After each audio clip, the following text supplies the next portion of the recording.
Durante 9 meses, mi propio padre apretó cinturones de acero en mi cuerpo embarazado, tratando de aplastar al niño que crecía dentro de mí. Va a desaparecer antes de nacer, decía mientras jalaba el cuero hasta que perdía el aire. Pero cuando mi hijo finalmente nació en aquella noche de tormenta, el coronel Ojo de Gato miró la cara del bebé y salió corriendo del rancho, gritando de pavor, y nunca más volvió. Buenas tardes, mis queridos. Buenas tardes para ustedes que están ahí, del otro lado de esta pantallita. Mi nombre es Elena Cardoso de los Santos, y hoy tengo 82 años de edad, mijitos. 82 años de mucho camino recorrido, de mucho dolor cargado, pero también de mucha victoria conquistada. Gracias a Dios, nací y me crié aquí en Toluca, Estado de México, en un rancho bien alejado de la ciudad, allá por los lados de la sierra. Y es aquí mismo, en esta ciudad fría y acogedora que vivo hasta hoy, cerquita de mis hijos y de mis nietecitos. Toluca siempre fue mi casa, mi pedacito de tierra, incluso en los tiempos más oscuros. A veces mis nietos vienen aquí a casa el fin de semana y se quedan sentaditos en el piso, jugando con los hilos de colores mientras yo trabajo. La más chiquita, Leticia, tiene 6 añitos y le encanta cuando yo hago esas florecitas de crochet para que ella las pegue en su cuadernito de la escuela. Estos momentos son mi alegría, mijitos. Ver a estos niños felices, libres, jugando sin miedo, eso no tiene precio. Vivo en una casita sencilla aquí en la colonia San Buenaventura, bien cerquita de la iglesia.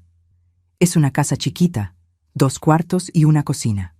Pero es mía, conquistada con mucho sudor y lágrimas.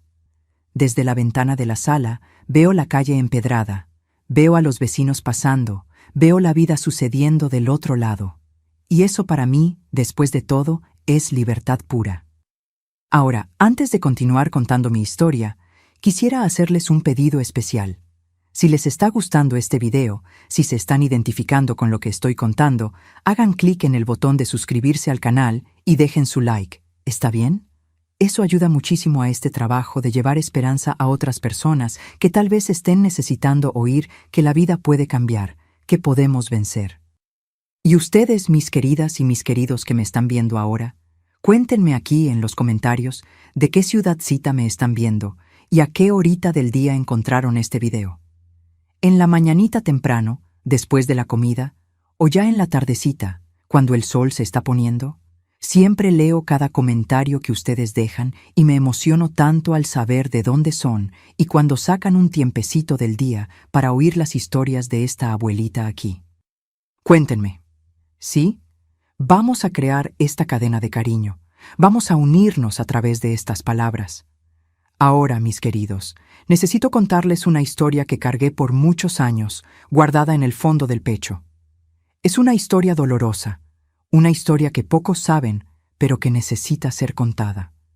Porque si hay alguien ahí pasando por algo parecido, esa persona necesita saber que se puede sobrevivir, que se puede recomenzar, que se puede ser feliz de nuevo. Mi historia comienza allá en el rancho donde nací, en una época en que las cosas eran bien diferentes de lo que son hoy. Y en el centro de esa historia hay un hombre que debería haberme protegido, pero que se convirtió en mi peor pesadilla. Nací en 1943, en plena Segunda Guerra Mundial. Pero allá en el rancho apenas sabíamos de las cosas que pasaban en el mundo. El rancho San Antonio quedaba a unos 20 kilómetros de Toluca, subiendo a la sierra, en una región de oyameles enormes y neblina que bajaba todas las tardes. Era una propiedad grande de crianza de ganado y cultivo de maíz. Mi padre, el coronel Viriato Cardoso, era dueño de todo aquello. Él no era coronel del ejército, no, miren. Era coronel de esos antiguos, de patente comprada, de hombre con poder y dinero en la región. Todo mundo en Toluca conocía al coronel Ojo de Gato. Ese era su apodo, mis queridos. Ojo de Gato, porque mi padre había nacido con una cosa rara que llaman heterocromía. Un ojo de él era café oscuro, color de tierra mojada, y el otro era verde claro, color de hoja nueva. Decían que había sacado eso de su mamá, mi abuela generosa, que también tenía los ojos así y que había muerto cuando yo era bien chiquita. No llegué a conocerla bien, pero oí a las empleadas cuchichear que su muerte había sido extraña, demasiado repentina. Pero en aquella época yo era niña, no entendía esas conversas de adultos. La casa del rancho era grande, de madera gruesa, con un pasillo largo que crujía cuando pasábamos. Tenía una sala enorme con chimenea de piedra, donde mi padre recibía a los otros hacendados para jugar dominó y tomar tequila. La cocina estaba separada de la casa principal para no traer olor a humo para el resto de la casa. Y allá en el fondo quedaban los cuartos, 3 en total. El más grande era de mi padre y mi madre, el de en medio era mío y el más chico era de Benita, la empleada que vivía con nosotros. Mi madre se llamaba Laudelina Rosa Cardoso. Era una mujer chiquita, de manos delicadas y voz mansa. Había venido de una familia de comerciantes de Toluca y se había casado con mi padre cuando tenía apenas 16 años. Yo era hija única, no tuve hermanos. Mi madre había perdido 2 bebés antes de mí. Y después de que nací, los doctores dijeron que no podía tener más hijos. Creo que por eso mi padre siempre me trató diferente, ¿saben? Yo era la única heredera de él, la única que llevaría el apellido Cardoso hacia adelante. Cuando yo era bien chiquita, hasta como de 9, 10 años, la vida en el rancho era hasta buena, miren. Mi madre me cuidaba con todo el cariño del mundo. Ella me enseñaba a bordar, me enseñaba a hacer tortillas, me contaba historias de santas y ángeles mientras pelábamos papas en la cocina. Benita era como una segunda madre para mí. Ella tenía un hijo, Chucho, que tenía mi edad, y jugábamos juntos en el fondo de la casa. Nos subíamos a los oyameles, aunque mi madre lo prohibía, y nos quedábamos allá arriba viendo la neblina cubrir el valle. Recogíamos piñones caídos en el suelo y Benita los asaba para que comiéramos calientitos con sal. Mi padre en esa época era un hombre cerrado, serio, pero no era malo conmigo, no.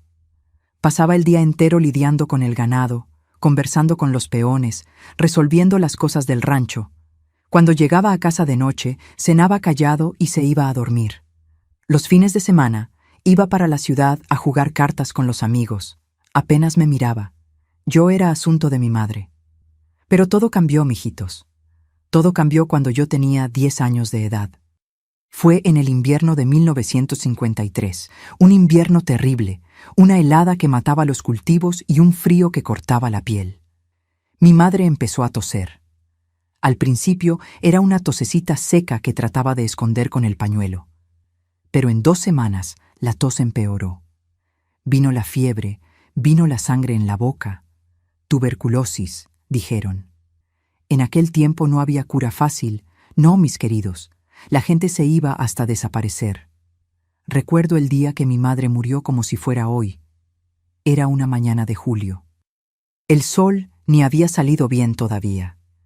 Me desperté con el grito de Benita llamando a mi padre. Corrí para su cuarto y vi a mi madre en la cama, blanquita, los ojos cerrados, un hilito de sangre en la comisura de la boca. Benita me jaló para afuera, pero yo había visto. Había visto a mi madre muerta. El entierro fue un sábado lluvioso. La mitad de Toluca vino al rancho. Mi padre no lloró. Se quedó parado al lado del ataúd, con aquellos ojos de colores diferentes, mirando para ningún lugar, la boca cerrada en una línea dura. Yo lloré toda la tarde, agarrada de la falda de Benita. Después de que enterramos a mi madre en el panteón de la ciudad, mi padre cambió. Mis queridos, cambió de una manera que daba miedo. Dejó de salir de casa, dejó de recibir a los amigos, mandó embalar a la mayoría de los peones. Quedamos solo él, yo, Benita y Chucho en el rancho. La casa se quedó silenciosa, pesada, como si tuviera un animal dormido en las esquinas. Y fue ahí que él empezó a mirarme diferente. Ya no era aquella mirada de padre que apenas reparaba en la hija. Era una mirada demorada, estudiada, que me dejaba con un frío en el estómago que no era del viento helado de Toluca. Cuando yo pasaba por él en el pasillo, Paraba lo que estaba haciendo y me acompañaba con los ojos hasta que desaparecía de vista. Cuando me sentaba para almorzar, se quedaba mirándome masticar en silencio, con aquel ojo verde y aquel ojo café pegados en mí. Benita se dio cuenta. La vi darse cuenta. Empezó a mantenerme siempre cerca de ella, en la cocina, en el patio, lavando ropa en el lavadero. Ya no me dejaba estar sola en ningún cuarto de la casa. Y cuando mi padre llamaba Elena desde el fondo del pasillo, Benita corría conmigo siempre junto. Pero un rancho aislado es el reino de un solo hombre, mis queridos. Y el rey de aquel reino era el coronel Ojo de Gato. No había para dónde correr. No había a quien pedir ayuda. La ciudad quedaba demasiado lejos y nadie cuestionaba a un coronel. Yo acababa de cumplir 11 años cuando me di cuenta de que mi infancia había terminado de verdad. Me di cuenta cuando mi padre cerró con candado el portón del rancho y escondió la llave.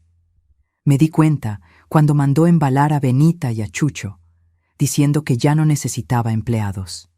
Me di cuenta cuando me miró en aquel fin de tarde de neblina y dijo con aquella voz ronca: «Ahora tú vas a cuidar de mí, Elena. Tú eres mía ahora». Después de que Benita y Chucho se fueron del rancho, llevando sus bultos de ropa y mirando para atrás con aquella cara de quien sabía que me estaban abandonando en un lugar malo, la casa cambió de olor, mis queridos. Ya no era olor a comida en la estufa de leña.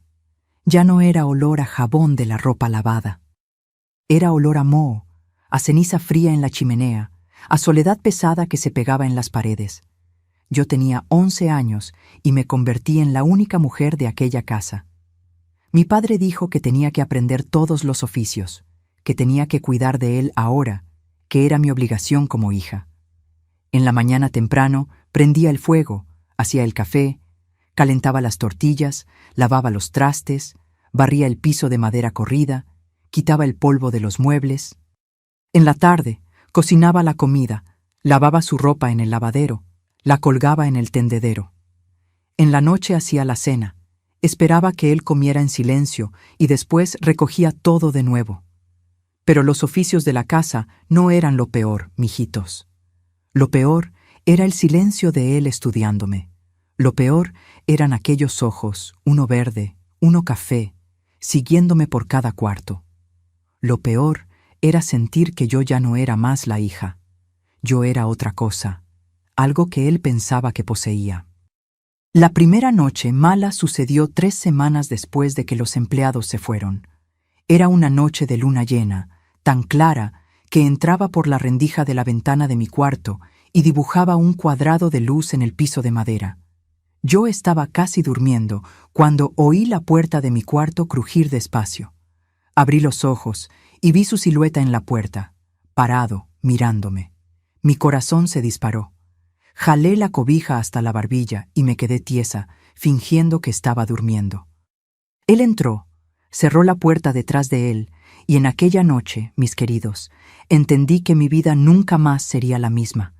Entendí que no tenía para dónde correr, no tenía a quién llamar, no tenía cómo gritar, porque ahí, en aquel rancho perdido en la sierra, el coronel Viriato era Dios y juez, y yo era una niña de 11 años encerrada en su reino. No voy a describir lo que pasó en aquella noche, ni en aquella, ni en las otras que vinieron después. No porque no recuerde, recuerdo cada segundo, cada sonido, cada dolor. Pero porque hay cosas que la boca no puede decir, ¿entienden? Hay cosas que se quedan presas aquí dentro, quemando, pero que no podemos poner en palabras sin despedazarnos entera. Lo que puedo decir es que después de aquella primera noche, él volvió, y volvió de nuevo, y se volvió rutina, se volvió parte de mi vida de prisionera. Rezaba todos los días a la Virgen de Guadalupe, le pedía que me sacara de ahí, le pedía que hiciera que aquello parara, pero los días pasaban y nada cambiaba. Solo yo que me iba marchitando por dentro, volviéndome una sombra. Crecí rápido de más, mis queridos. Con 12 años ya no era más niña. Mi cuerpo cambió, mi modo cambió. Aprendí a andar en silencio por la casa, a no hacer ruido, a no llamar la atención. Aprendí a cocinar los platillos que él gustaba para tratar de dejarlo de buen humor. Aprendí a lavar y planchar su ropa del modo correcto. Aprendí que si obedecía en todo, tal vez él fuera más rápido, más frío, menos presente. Había días que me quedaba mirando por la ventana de la cocina, viendo el camino de tierra que bajaba para la ciudad y soñaba con huir. Imaginaba yo corriendo por aquel camino descalza, el viento frío de la sierra en la cara, corriendo hasta llegar a Toluca y pedir ayuda a alguien, a cualquiera. Pero sabía que no iba a funcionar. Él me encontraría. Y cuando me encontrara, yo ni quería imaginar lo que haría. Una vez intenté. Fue en un día de verano de 1956. Yo tenía 13 años recién cumplidos. Mi padre había ido hasta la ciudad a buscar provisiones e iba a tardar algunas horas.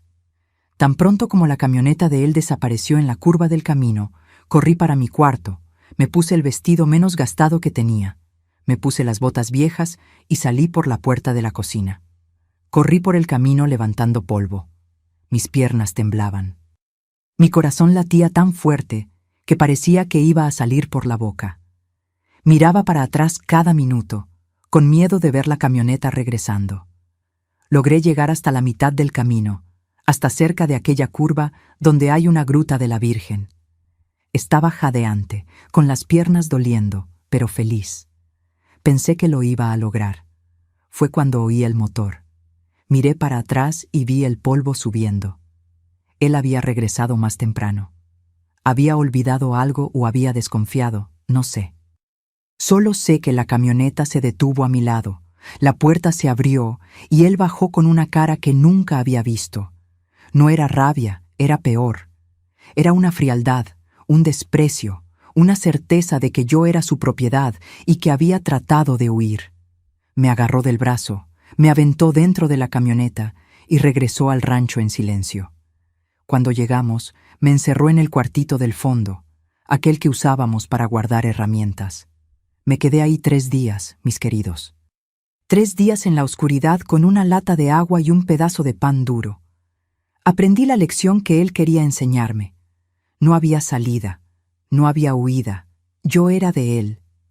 Después de eso, dejé de intentar. Dejé de soñar con el camino. Acepté que aquel rancho era mi prisión y que el coronel Ojo de Gato era mi carcelero y mi verdugo. Los años fueron pasando, 13, 14, 15 años. Vivía como un fantasma dentro de aquella casa. Hacía la comida, limpiaba, lavaba. Y de noche, cuando oía la puerta de mi cuarto crujir, solo cerraba los ojos y rezaba para que aquello acabara pronto. Había épocas que él viajaba para hacer negocios en otras ciudades. Se quedaba afuera una semana, a veces 2. Esos eran mis únicos momentos de paz, mis queridos. Respiraba profundo, andaba por la casa sin miedo, dormía toda la noche sin despertar sobresaltada, pero él siempre regresaba. Y cuando regresaba era peor, como si hubiera guardado toda la rabia y el deseo de aquellos días para vaciarlo en mí de una vez. Fue en una de esas ausencias de él, cuando yo tenía 17 años, que me di cuenta de que algo estaba diferente en mi cuerpo. Tenía náuseas en la mañana, mis senos dolían. Mi panza, que siempre fue plana, estaba empezando a hincharse un poquito. Me quedé una semana negando, pensando que era alguna enfermedad, alguna cosa que había comido. Pero cuando mi menstruación no vino por el 2º mes seguido, me eché a llorar ahí en medio de la cocina, abrazando la panza, porque sabía lo que aquello significaba. Estaba embarazada de mi propio padre, y no tenía para dónde ir, no tenía cómo esconder, no tenía cómo cambiar aquello. Cuando él regresara del viaje, iba a descubrir y yo no tenía idea de lo que iba a pasar conmigo. Mi padre regresó del viaje en una tarde de otoño. Oí el ruido de la camioneta subiendo el camino de tierra y mi cuerpo entero se heló. Estaba en la cocina pelando yuca para la comida y cuando miré para abajo, para mi vestido de algodón, se podía ver. La panza había crecido, no mucho, pero se podía ver. 3 meses de embarazo.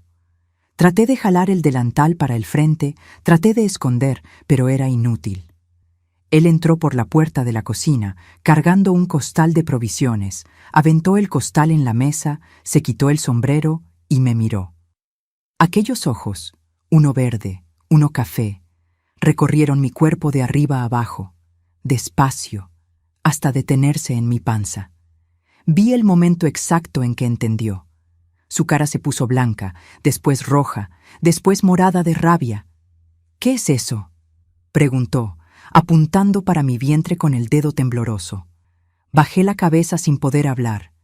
Las lágrimas ya estaban bajando. «¡Responde!», gritó y dio un puñetazo en la mesa que hizo que el cuchillo de pelar la yuca saltara. Yo estoy esperando un bebé, papá», logré susurrar. El silencio que vino después fue peor que cualquier grito.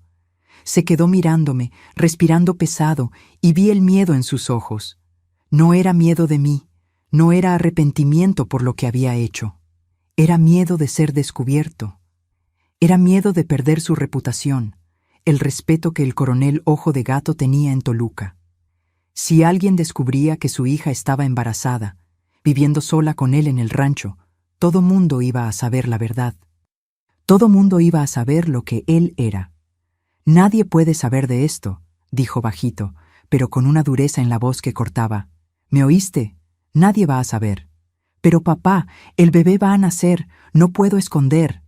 «Vas a esconder, sí», gritó, agarrándome del brazo y jalándome para cerca. «Eso que está creciendo ahí dentro no va a nacer. No va, yo voy a buscar la manera». Al día siguiente, regresó de la ciudad con una bolsa de cuero. Cuando la abrió frente a mí, sentí mi estómago revolver. Adentro había 3 cinturones anchos, hechos de cuero grueso y reforzados con varillas de acero. Corsés, pero no de aquellos delicados que las muchachas de ciudad usaban para afinar la cintura. Aquellos eran instrumentos de tortura, mis queridos. Eran pesados, rígidos, con hebillas de metal y cuerdas gruesas para apretar. «Vas a usar esto todos los días», dijo, aventando uno de los cinturones en mi regazo. «De mañana, de tarde, de noche. Vas a apretar hasta no aguantar más. Y ahí vas a apretar un poco más». «Papá, por el amor de Dios, esto va a lastimar al...». «Es para lastimar», me cortó. «Es para que eso que está ahí dentro desaparezca antes de nacer. Es para que se vaya. Y si tú no aprietas bien, yo aprieto por ti». Y apretó. Mis queridos, en aquella primera mañana me hizo quitarme el vestido, puso el cinturón de cuero y acero alrededor de mi panza y empezó a jalar las correas. Sentí el cuero morder mi piel, sentí las varillas de acero presionar mi panza, sentí a mi bebé siendo aplastado ahí dentro. Grité de dolor, traté de empujar sus manos, pero él era demasiado fuerte. «Aprieta más», decía, jalando las correas con fuerza. «Aprieta más. Lo que está ahí dentro va a desaparecer. Va a irse antes de nacer». Cuando terminó, apenas podía respirar. Cada vez que trataba de jalar aire, el cinturón apretaba más, las varillas de acero cavaban más profundo. Caí de rodillas en el piso, abrazando la panza, llorando, pidiendo perdón a mi hijo, que estaba siendo aplastado dentro de mí. Y aquello se volvió rutina. Todos los días en la mañana, él venía a mi cuarto con el cinturón. Todos los días apretaba, jalaba las correas hasta el último agujero, amarraba las cuerdas con fuerza. Yo imploraba, lloraba, decía que iba a lastimar al bebé, que iba a matar a mi hijo, pero él no oía, o fingía que no oía. «Vas a usar esto hasta que eso desaparezca», repetía todos los días como un mantra, «hasta desaparecer». Los días fueron pasando y el dolor fue empeorando. Mi piel quedó marcada, con surcos profundos, donde el cuero y el acero presionaban. Mi panza dolía tanto que no lograba dormir. Me quedaba acostada de lado, con la mano en la panza, sintiendo a mi bebé moverse contra el fierro, tratando de encontrar espacio, luchando por sobrevivir. «Perdón, mi hijo», susurraba en la oscuridad del cuarto. «Perdón. Tu mamá no puede protegerte. Tu mamá no puede sacarte de aquí». Rezaba todos los días para que mi bebé sobreviviera. Rezaba a la Virgen de Guadalupe, a Santa Rita de Casia, a todos los santos que conocía. «Protégelo, madrecita», pedía. «No dejes que muera por causa de la maldad de su abuelo. Déjalo vivir, por favor». Con 5 meses de embarazo, estaba tan débil que apenas podía caminar. Los cinturones habían dejado mi panza toda morada, toda marcada.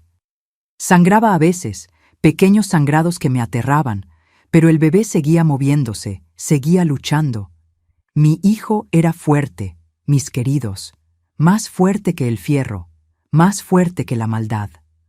Hubo una noche que me desperté con un dolor terrible, un dolor diferente. Pensé que iba a perder a mi bebé. Me arrastré hasta la puerta del cuarto de mi padre y toqué llorando, implorando para que llamara a un doctor. Él abrió la puerta, me miró acostada en el piso, retorciéndome de dolor. ¿Y saben qué dijo? «Si se muere mejor, problema resuelto», y cerró la puerta en mi cara. Me arrastré de regreso a mi cuarto, me acosté en la cama y lloré hasta no tener más lágrimas. Pero el dolor pasó y mi bebé siguió ahí moviéndose, resistiendo. En aquella noche entendí una cosa: mi hijo quería vivir. Estaba luchando para vivir. Y si él estaba luchando, yo también tenía que luchar. 6 meses, 7 meses, 8 meses. Con cada mes que pasaba, mi padre se ponía más nervioso, más agresivo.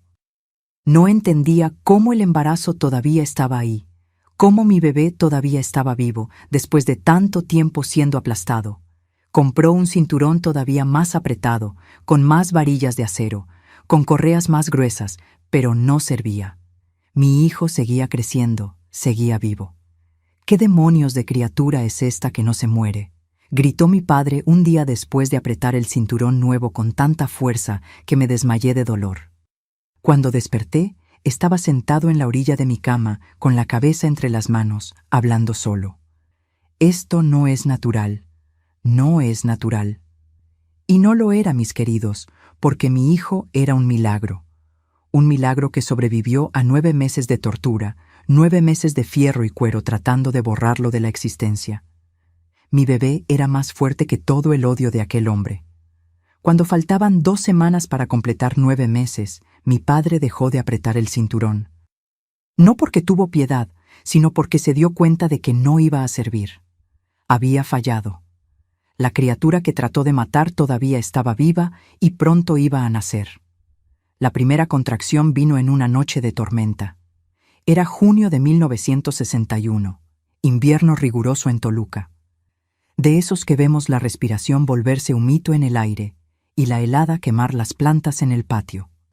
El viento aullaba por la sierra, sacudiendo las ventanas viejas de la casa y haciendo las tablas del piso gemir, como si la propia casa tuviera miedo de lo que iba a pasar en aquella noche. Estaba acostada en mi cuarto, envuelta en la cobija delgada que apenas calentaba, con las manos en la panza enorme, sintiendo a mi hijo moverse inquieto ahí dentro. Había estado agitado todo el día, pateando, volteándose, como si supiera que la hora estaba llegando. Conversaba bajito con él, pasando la mano donde sentía sus piecitos empujar mi piel estirada. «Pronto nos vamos a conocer de verdad, mi hijo», susurraba. «Pronto vas a estar aquí afuera en mis brazos». Fue cuando el dolor vino. Empezó en la espalda, una presión fuerte que fue subiendo, envolviendo toda mi panza, apretando como si manos invisibles estuvieran retorciendo mi cuerpo. Me doblé toda, agarrando el colchón delgado, mordiendo el labio hasta sentir sabor a sangre.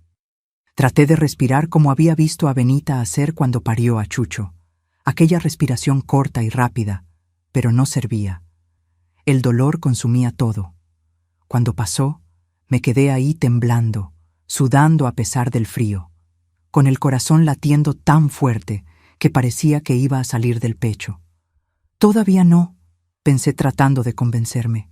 «Todavía no es hora». Pero mi cuerpo sabía mejor que mi cabeza. 20 minutos después, vino otra contracción, más fuerte, más larga, que me arrancó un gemido, aunque traté de quedarme quieta. Y después otra y otra, cada vez más cercanas. Sabía lo que estaba pasando. Mi hijo estaba viniendo y no iba a esperar más. Me levanté de la cama como pude, agarrándome de la pared para no caer, arrastrando mi cuerpo pesado y dolorido hasta la puerta. Cada paso era una agonía. Cada movimiento hacía las marcas de los cinturones en mi panza arder como si estuvieran en llamas. Mis piernas temblaban tanto que pensé que iba a derrumbarme ahí mismo en el pasillo oscuro. Necesitaba llamar a mi padre. Por más que odiara a aquel hombre con cada fibra de mi ser, por más que le tuviera pavor, sabía que iba a necesitar ayuda. Ninguna mujer pare sola y sobrevive. Ninguna mujer logra cortar el cordón, limpiar al bebé, detener la sangre sin nadie. Aunque sabiendo quién era él, aunque sabiendo lo que me había hecho, en aquel momento no tenía opción. Toqué en la puerta de su cuarto con la mano temblorosa. «Papá», llamé con la voz débil al principio. Toqué de nuevo, más fuerte. «Papá, el bebé está viniendo. Ayúdame, por favor». Lo oí moverse del otro lado, el rechinar de la cama de resortes viejos, refunfuños de quien fue despertado en medio de la noche. La puerta se abrió despacio y él apareció en camisón blanco, el cabello grisáceo despeinado, con aquellos ojos, uno verde, uno café, todavía hinchados de sueño. Pero cuando vio mi estado, el camisón empapado de sudor pegado al cuerpo, la panza enorme apuntando para el frente, la cara contorsionada de dolor, sus ojos se abrieron grande, no de preocupación con la hija, no de compasión. Era pánico puro, pánico de que aquello que había tratado de destruir por meses estaba finalmente viniendo al mundo. ¿Ya?, preguntó, la voz ronca, casi acusadora, como si yo tuviera culpa de estar en labor de parto. ¿Ya están haciendo esa cosa? Solo logré asentir con la cabeza antes de que otra contracción me atacara. Esta vez fue tan fuerte que mis piernas flaquearon. Caí de rodillas ahí en el pasillo, abrazando la panza, y el grito salió sin poder aguantar. Un grito de dolor, de desesperación, de miedo. Él me agarró del brazo con fuerza, me levantó sin delicadeza y me arrastró de regreso a mi cuarto. Me aventó en la cama como si fuera un costal de papas. «Quédate ahí y no hagas escándalo», ordenó con la voz fría como el viento ahí afuera. «No quiero oír gritos toda la noche». Y salió. Oí sus pasos pesados bajando para la cocina, después para el sótano. Lo oí mover cosas, arrastrar objetos de metal, refunfuñar solo. Me quedé ahí sola en la oscuridad, abrazada conmigo misma, sintiendo las contracciones venir una tras otra, cada vez más fuertes, cada vez más cercanas.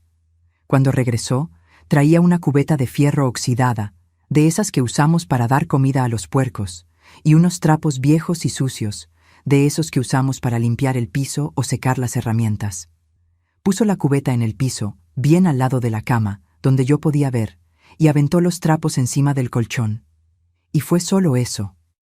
No preguntó si tenía dolor, no ofreció agua, no dijo que iba a buscar un doctor en la ciudad o a doña Josefa, la partera que vivía cerca de la iglesia. Nada.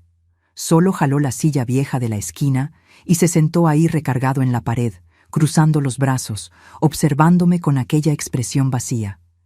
Entendí de inmediato lo que aquella cubeta significaba. Estaba esperando que todo aquel esfuerzo monstruoso de 9 meses apretando cinturones de fierro hubiera dado resultado. Esperando que naciera algo muerto, deformado, que pudiera aventar en aquella cubeta y llevar al monte o al río. Esperando liberarse de la evidencia que podía destruir su nombre, la reputación del poderoso coronel Ojo de Gato.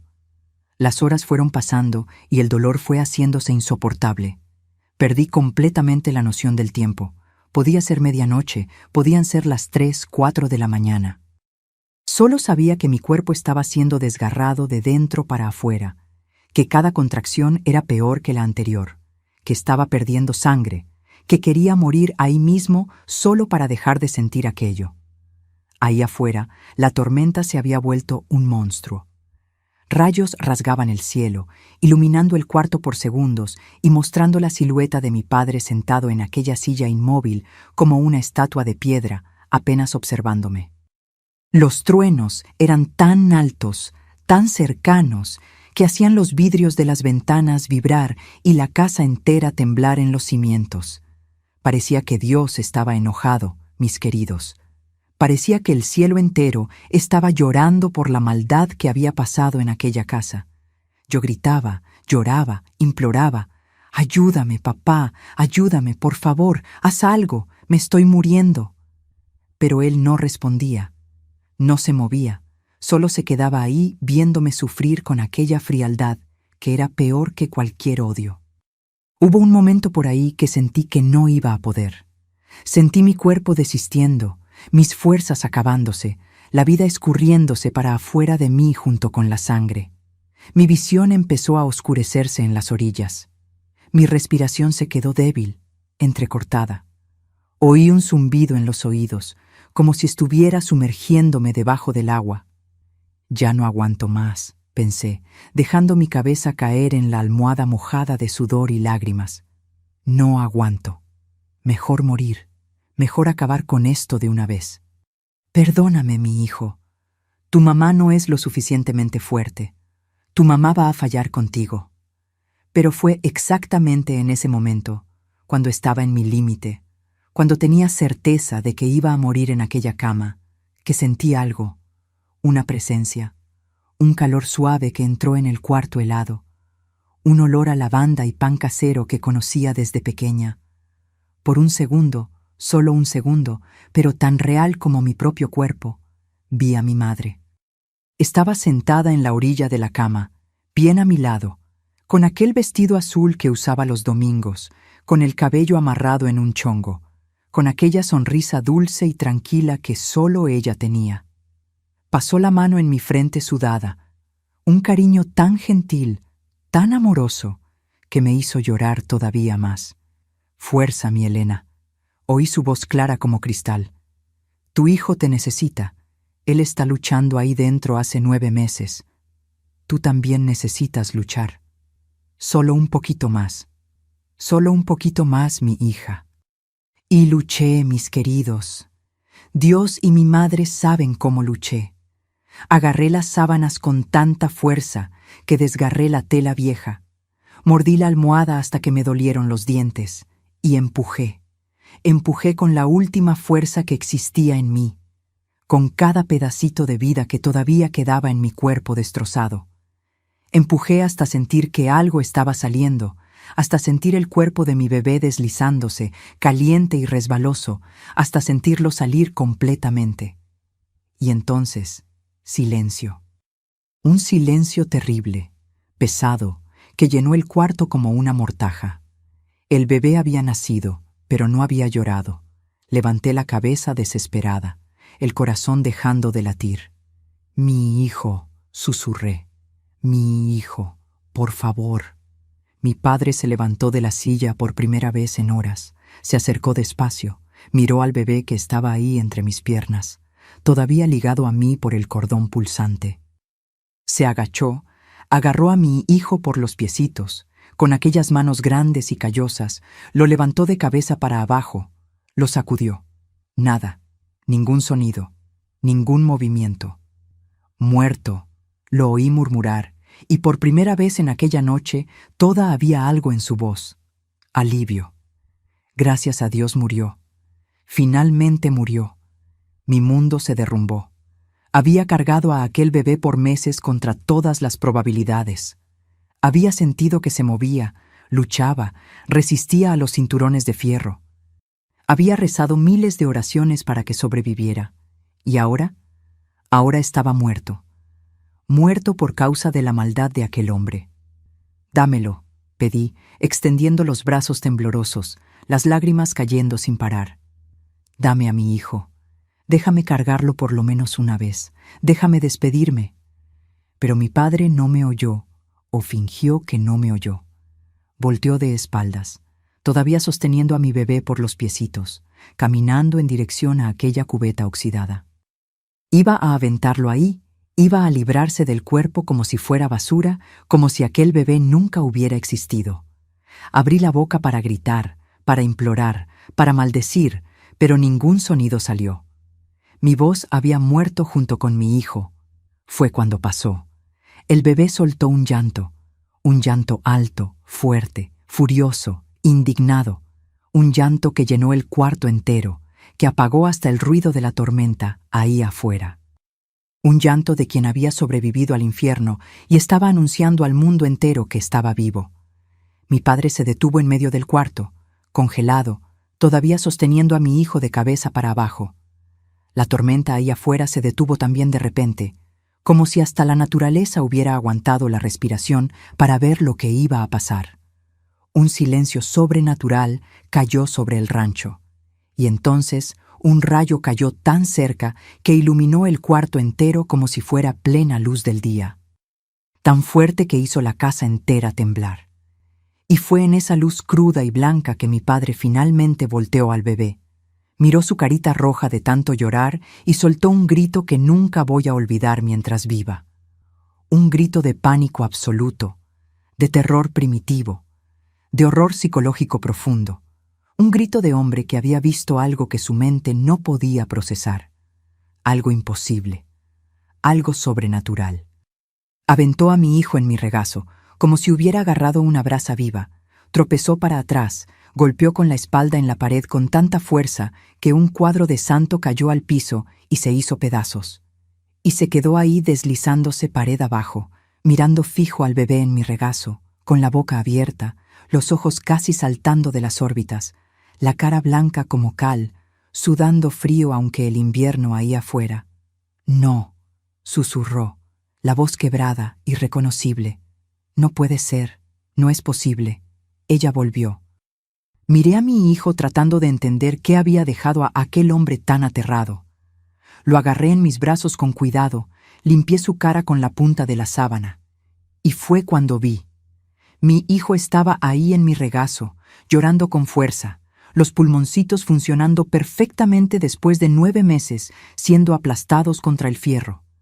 El sonido de aquel llanto era la cosa más bonita que había oído en mi vida. Era vida. Era resistencia. Era victoria sobre la muerte que había tratado de llevárselo antes incluso de nacer. Lo agarré con las 2 manos temblorosas, todavía débiles de la pérdida de sangre, y lo traje más cerca de mi cara. Necesitaba ver bien a mi hijo, necesitaba conocer su carita, memorizar cada detalle, cada marca, porque durante meses había conversado con él, rezado por él, pero nunca lo había visto de verdad. Agarré la punta de la sábana, aquella que estaba manchada de mi sangre y de su sangre, y limpié su carita delicada con cuidado. Limpié la frentecita chiquita, la naricita achatada de recién nacido, las mejillas todavía enrojecidas del esfuerzo de nacer. Y cuando limpié los ojitos, cuando él abrió los párpados hinchados y me miró por primera vez, mi corazón se detuvo. Los ojos de mi bebé. Un ojo era café oscuro, profundo como tierra mojada después de la lluvia, color de tronco de oyamel viejo. El otro era verde claro, luminoso, del color de las hojas nuevas de primavera, del musgo que crece en las piedras del arroyo. Heterocromía completa, perfecta, imposible de esconder, imposible de negar. Exactamente como los ojos de mi padre, exactamente como los ojos de la abuela generosa, aquella que nunca había conocido bien, aquella que había muerto cuando yo era bebé, aquella sobre quien las empleadas cuchicheaban cuando pensaban que yo no estaba oyendo. Mi hijo había nacido con la marca genética que solo una persona en 1000 carga, y esa marca era la firma de la familia Cardoso. Era la prueba viva, indiscutible, gritante de quién era el padre de aquel bebé. Cualquier persona en Toluca que viera aquellos ojos iba a saber inmediatamente. El coronel Ojo de Gato tenía un hijo y ese hijo había nacido de su propia hija. Pero no fue eso lo que hizo a mi padre gritar de aquel modo. No fue solo el pánico de ser descubierto, de perder la reputación, de volverse la vergüenza de la región. Era otra cosa, algo mucho más profundo, algo que movía la culpa enterrada hace décadas en el fondo podrido de su alma. Miré para la esquina del cuarto, donde mi padre estaba encogido contra la pared. El hombre grande, fuerte, que siempre había mandado en todo y en todos, estaba ahí reducido a una criatura temblando, sudando frío, con los ojos abiertos de terror puro. Miraba fijo a mi hijo, como si estuviera viendo algo más allá del bebé, como si estuviera viendo fantasmas, como si estuviera viendo el pasado materializado en la carne. Los labios de él se movían sin parar, susurrando palabras que apenas lograba oír por encima del llanto del bebé. Acerqué mi oído, tratando de entender mientras arrullaba a mi hijo contra el pecho desnudo, sintiendo su calorcito contra mi piel helada. «Perdón, mamá», susurraba, la voz quebrada, infantil, irreconocible. Ya no era más la voz dura del coronel, era la voz de un niño asustado. «Perdón, no quería, ¿entiendes? ¿No entiendes, mamá? Necesitaba la tierra, necesitaba el rancho. Los acreedores iban a tomar todo. No tenía opción. Perdón, mamá. No vuelvas. Por favor, no vuelvas. No me lleves al infierno, te lo imploro». Y fue ahí, en aquel cuarto, todavía iluminado por los últimos rayos de la tormenta que se alejaba en aquel amanecer grisáceo de junio, que entendí todo. La abuela generosa no había muerto de causas naturales. No había sido enfermedad, no había sido accidente, no había sido la voluntad de Dios. Había sido mi padre. Él había matado a su propia madre. Las conversas cuchicheadas de las empleadas hicieron sentido de repente. La muerte repentina, el entierro rápido, sin velorio apropiado, el cambio en el comportamiento de mi padre después de aquello, cuando asumió el control total del rancho, la ausencia de otros parientes cuestionando la herencia. Todo había sido planeado, todo había sido ejecutado fríamente. No sé si usó veneno, si la empujó de algún lugar, si la sofocó durante el sueño, pero lo había hecho. Había quitado la vida de la mujer que lo había generado para quedarse con la herencia del rancho San Antonio, con las tierras, con el ganado, con el poder. Y durante más de 20 años vivió con ese secreto, con esa podredumbre en el alma, escondido detrás de la reputación de coronel respetado, de hombre de bien, de pilar de la comunidad de Toluca. Hasta aquella noche, hasta el momento en que miró en los ojos del bebé que trató de asesinar por meses y vio a su madre mirando de regreso para él a través de las generaciones. Vio la justicia divina tomando forma. Vio el fantasma que pensaba que había enterrado volviendo para cobrar la cuenta. «Ella volvió», repetía mi padre ahora más alto, la voz ganando un tono de histeria creciente. «Volvió para buscarme, volvió para castigarme. Los ojos, Dios del cielo, los mismos ojos, los ojos de ella. ¿Cómo puede estar aquí? Dios me libre, Dios me libre. Santa María, Madre de Dios». Empezó a rezar, pero las oraciones salían todas equivocadas, mezcladas con llanto y con confesiones delirantes. «Dios te salve, María, llena eres de gracia, sí la maté, pero fue sin querer. El Señor es contigo, no fue a propósito. Fue a propósito, sí. Bendita tú eres entre todas las mujeres. Perdón, mamá, perdón». Se levantó tambaleándose, las piernas temblando tanto que casi cayó. Todavía miraba fijo al bebé en mi regazo, pero ahora con un odio mezclado con el miedo. Como si mi hijo fuera al mismo tiempo su víctima y su verdugo. Como si aquel bebé inocente cargara dentro de sí toda la culpa y todo el castigo que merecía. «Tú no eres un bebé», dijo, apuntando a mi hijo con el dedo tembloroso. «Tú eres ella, es mi madre. Volvió en el cuerpo de esta criatura para atormentarme, pero no voy a dejar, no voy».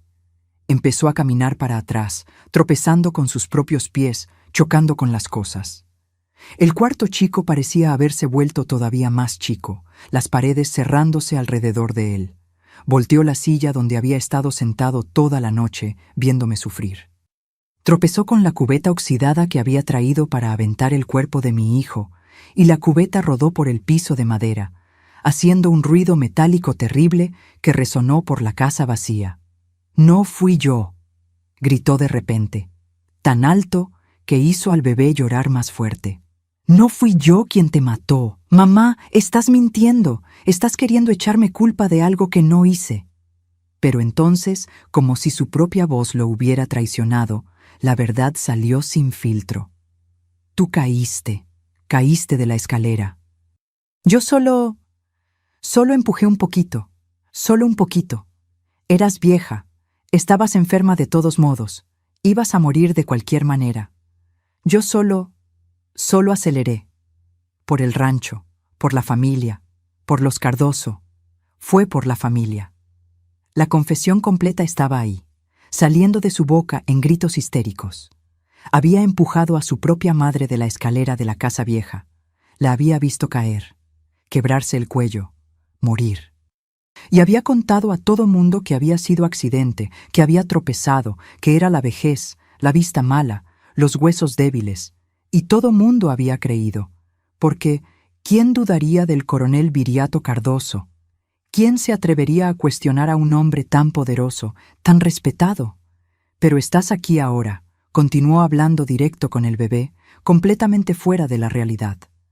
Volviste para buscarme, ¿no? Para arrastrarme para allá abajo, para el fuego eterno. Pero no voy contigo. Prefiero huir, prefiero desaparecer. Y fue exactamente eso lo que hizo. En un movimiento súbito, se volteó y salió corriendo del cuarto. Oí sus pasos pesados en el pasillo de madera, tropezando, tirando cosas. Lo oí chocar con el marco de la puerta de la sala, maldecir, seguir corriendo. Oí la puerta del frente abrirse con violencia, golpeando en la pared con tanta fuerza que el vidrio de la ventana al lado se hizo pedazos. Me levanté de la cama como pude, todavía sosteniendo a mi hijo, todavía sangrando, y fui hasta la ventana del cuarto. Vi a mi padre atravesar el patio corriendo, descalzo, en camisón blanco, los brazos balanceándose descontrolados. La tormenta había vuelto ahí afuera, una lluvia fina, pero constante, que ya lo estaba empapando. «¡Perdóname, mamá!», lo oí gritar en medio de la noche, la voz quebrándose. «¡Perdóname! No sabía que ibas a volver». Corrió en dirección al portón, pasó por él y bajó corriendo por el camino de tierra que llevaba a la ciudad. Aunque de lejos, aunque en la oscuridad, lograba ver su figura blanca alejándose, tropezando, cayendo, levantándose de nuevo, continuando la huida. Y logré oír los gritos cada vez más distantes, hasta que se volvieron apenas ecos en la noche fría. Y después, silencio. El coronel Ojo de Gato había huido. Había abandonado su propio rancho, su propia casa, toda su vida, todo lo que había construido encima de un asesinato. Había huido del bebé que pensaba que era la maldición de su madre, volviendo para vengarse. Había huido de la culpa que finalmente había tomado forma física y había mirado de regreso para él con aquellos ojos imposibles. Me quedé parada en la ventana por mucho tiempo, apenas sosteniendo a mi hijo, oyendo su respiración calmarse, sintiendo su cuerpito caliente contra el mío. La lluvia seguía cayendo ahí afuera, lavando la tierra, lavando el mundo, lavando todos los pecados de aquel rancho maldito. Por primera vez en 7 años, desde que mi madre había muerto y aquel hombre se había vuelto mi verdugo, estaba sola, sin ser vigilada, sin ser controlada, sin tener que temer la puerta del cuarto abriéndose en medio de la noche. Libre. Regresé a la cama temblorosa, las piernas débiles, pero con una sensación extraña en el pecho. No era felicidad todavía, era alivio. Era como si un peso inmenso hubiera sido quitado de encima de mí, como si finalmente lograra respirar profundo después de años aguantando la respiración. El cordón umbilical todavía nos ligaba, yo y mi hijo. Miré para aquella cuerda gruesa de vida que todavía pulsaba, bombeando los últimos restos de sangre. Necesitaba cortar, necesitaba separarlo de mí. ¿Pero cómo? No tenía doctor, no tenía partera, no tenía a nadie para enseñarme. Miré alrededor del cuarto buscando algo. Vi el cuchillo viejo de mango de madera que mi padre había dejado en la mesita de noche. Aquel cuchillo que probablemente iba a usar para cortar el cordón del bebé muerto antes de aventar el cuerpo al río. Agarré el cuchillo con la mano temblorosa. No sabía dónde cortar exactamente, pero sabía que necesitaba hacer. Recé bajito: Dios, ayúdame a no equivocarme, protege a mi hijo. Y corté. Corté el cordón bien en medio entre yo y él. Sangró un poco. Agarré un pedazo de hilo grueso del cajón, aquel que usábamos para cocer costales de harina, y amarré su ombligo con fuerza, como había visto a Benita hacer con Chucho años atrás. Lo amarré bien apretado para que no sangrara. Mi hijo ni lloró. Solo me miró con aquellos ojos, uno café, uno verde, como si supiera que su mamá estaba haciendo lo mejor que podía. Lo limpié con los trapos viejos, aunque fueran sucios, porque era lo que tenía. Quité toda la sangre, toda la cera blanca que cubría su cuerpito. Era chiquito, más chiquito de lo que imaginaba que un bebé debería ser. 9 meses siendo aplastado lo habían dejado pequeño, pero era perfecto. 10 deditos en las manos, 10 deditos en los pies, naricita, boquita, orejitas, todo en el lugar correcto. Lo envolví en una manta vieja y lo acosté a mi lado. Me cuidé como podía, amarrando trapos entre las piernas para detener la sangre que todavía escurría. Dolía todo. Dolía. Pero era un dolor diferente. Era el dolor de quien sobrevivió. Era el dolor de quien ganó. Eres un milagro, le susurré a mi hijo, besando su frentecita tibia. Sobreviviste a 9 meses de fierro tratando de aplastarte. Sobreviviste a un padre que quería matarte. Y cuando naciste, cuando abriste esos ojos que Dios te dio, expulsaste al demonio de nuestra vida sin necesitar hacer nada. Solo existiendo. Solo siendo quien eres. Me acosté de lado, lo jalé para más cerca y por primera vez en años dormí sin miedo. Dormí sabiendo que cuando despertara aquel hombre no estaría ahí esperándome.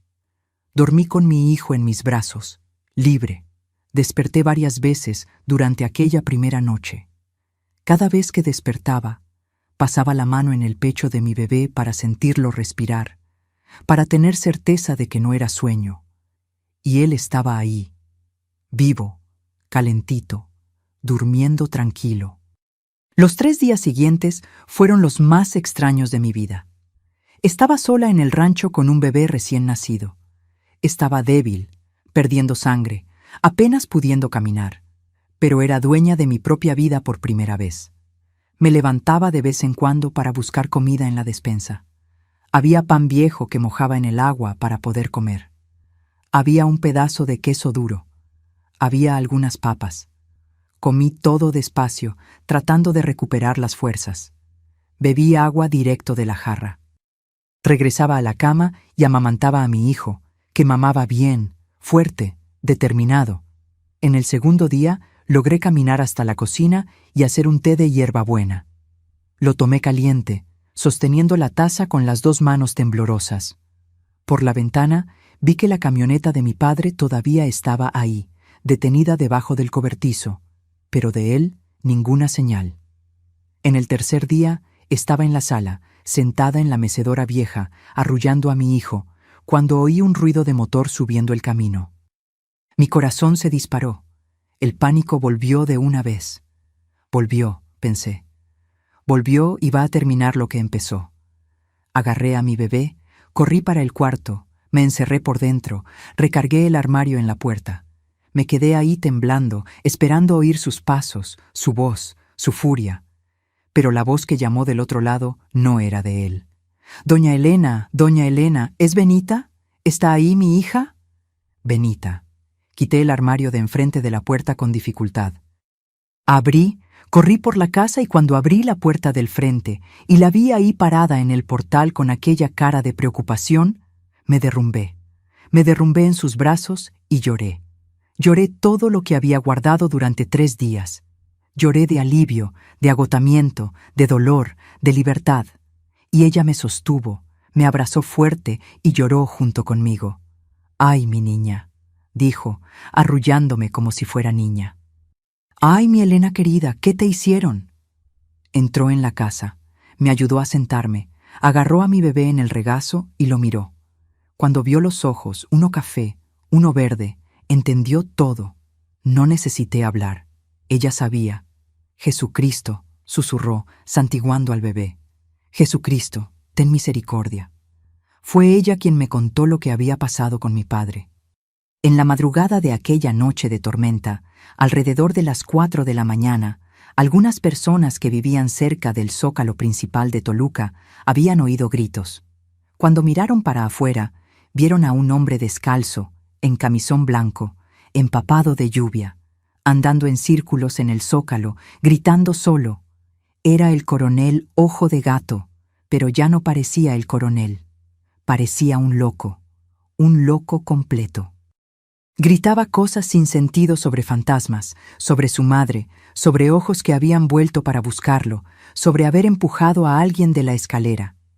Los hombres de la ciudad trataron de calmarlo, pero se quedaba debatiéndose, diciendo que no iba al infierno, que no iba a dejar que el fantasma se lo llevara.